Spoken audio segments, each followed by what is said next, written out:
Hi, I'm Javier with Proactive Dog Training. Today we're going to talk about communication with your dog. A clear communication system needs designated words that have specific meanings. For example, we have the yes, which means treat. So every time I say yes, I'm going to reach to my bag after I say yes and give her a treat. And then we'll also introduce what means, which that's a warning. We'll teach her what good means, which means keep doing what you're doing, you might get a treat. Means stop doing what you're doing, or you'll get a no. No will mean correction. Now, besides the communication system, we're also going to start introducing different tools. Tools, we use them as a second language. The main tool that we're going to talk about today is the electronic collar, or the e-collar. The main concept with using any sort of aversive tool, whether it is an electronic collar, a leash, social pressure, or any other form of pressure, is understanding how to get rid of that sensation. This means that when you apply the pressure, the dog learns the moment that you turn it off. It starts off by just you pull a little bit, yes, she gives in, and then you reward her. You say yes, and then reward her. Or I could just praise her, I could do this. Walk away from her, pull, good girl. When you start using pressure, and that's a form of negative reinforcement, when you use pressure and you turn and you show your dog how to get rid of that pressure, that is what we call compulsion. When you show a treat, you control the movement of your dog with the treat, that is called luring. I'm introducing the concept of her giving in to pressure. That's the first part. Now, the second part, when she gives into pressure easily, then I can use that leash pressure to guide her when I use the remote collar. This is a remote collar, electronic collar, shock collar. It can be called any of those. And what it does is deliver some mild shock at low levels that we can use to teach her how to turn off pressure. So in the case of the place command, when I tell her place and she doesn't do it, I'm gonna tap that low level and bug her until she turns it off. So there you go, I'm moving up, I'm moving up. Yes. See that she looked down? Oh yeah, there you go. Yes. Good girl. We are balance trainers. We are trainers that use a little bit of everything.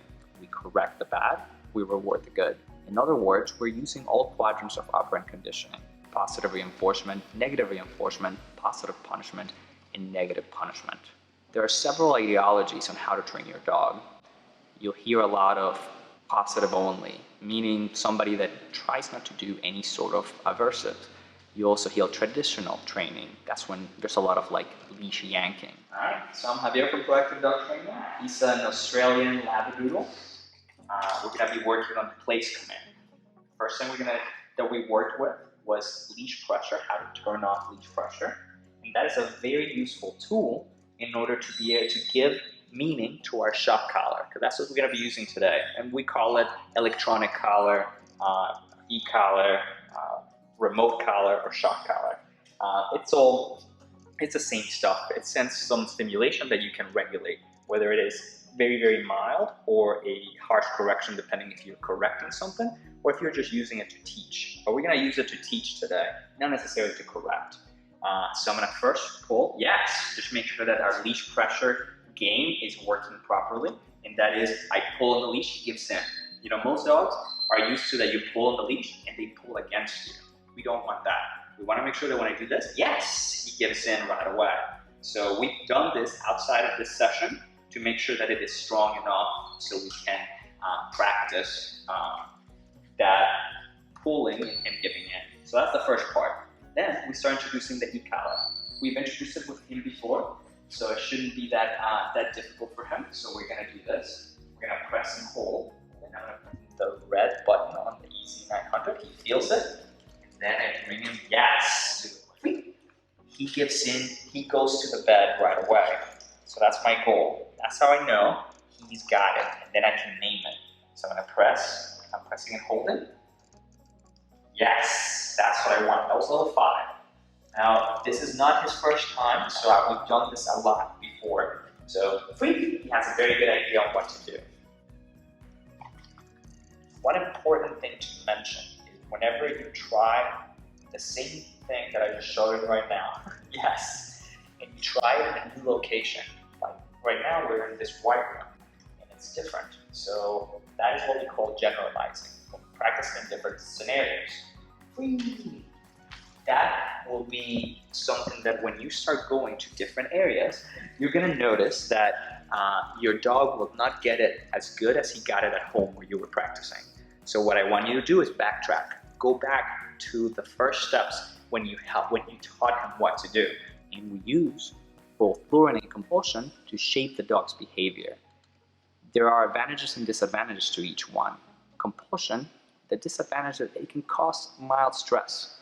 It can, if you're not really guiding your dog, not really going to like showing it as little as easy as possible, then you can create some stress. The advantage of compulsion is that it's not optional. It is more resistant to competing motivators. If there's a squirrel and you call your dog, they're like, I don't want to come, but you apply e-collar pressure and you've done the work on creating that foundation so they give in, then your dog is going to be able to give in to that pressure a lot easier. It's not going to be optional. Treats, luring is great because you can produce less stress and you can make the dog more motivated. The problem about treats is that it is optional. So if the squirrel is more valuable than the treat, then the dog does not perform. We use both so we can make sure that the dog wants to do it because he's going to get a treat. But it is also not optional because they want to avoid a correction. This yields a lot better reliability because the dogs are getting the full picture. They understand how to get rewards, they understand how to avoid corrections. Initially, dogs will start by making connections on how they can get a reward and how they avoid an annoying sensation. That is the part that we call acquisition. No, press, stay, let's try it again. Why made it challenging on myself? Because I did 3 things at once. It's easier when you do one at a time, but she's more advanced, so I needed her to break to show you what to do. The first rule is recreate a scenario. So that's what we're going to do right now. I don't know which one I do first, but I'm going to try to recreate stay.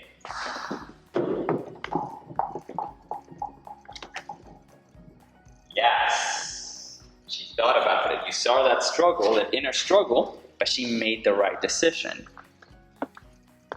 One has to do because she respects the consequence. She's very sensitive to the e-collar, so she doesn't want to feel it. She respects that, and she knows she might get a treat if she gets it right. So that was really good. Now, I'm going to see if I can create another distraction that might be a little more difficult for her. Because there's a second rule, and the second rule is, if you create a distraction and she breaks, the first rule is recreate, correct it and recreate.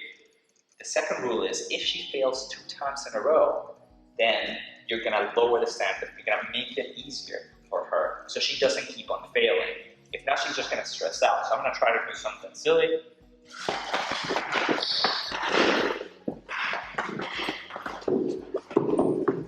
There you go. So no, correction. And I recreate, stay. So now this time, we'll see if this rule works. Here. Yes. So I made it easier so she can get a treat. Now, this is what's going to test if this rule holds. I mean, if this rule holds true, which means I'm going to go back and do that higher standard. And if she gets it right, that means that the rule was really helpful. So stay. Mat. Free! Now, once you start mastering, place, creating different scenarios. Somebody knocks on the door, you send your dog to place, then you go greet that guest, and then your dog is not messing with the guest at all. So that's one of the scenarios where you can use it. So in the future, your dog should see the command as 2 things. A possibility of getting a reward, a possibility of getting a reinforcer, and a possibility to avoid a correction. This is what we call a proactive dog. A dog that understands that there's consequences to both decisions. The clearer and the more meaningful those consequences are, the more likely that your dog's behavior will be reliable.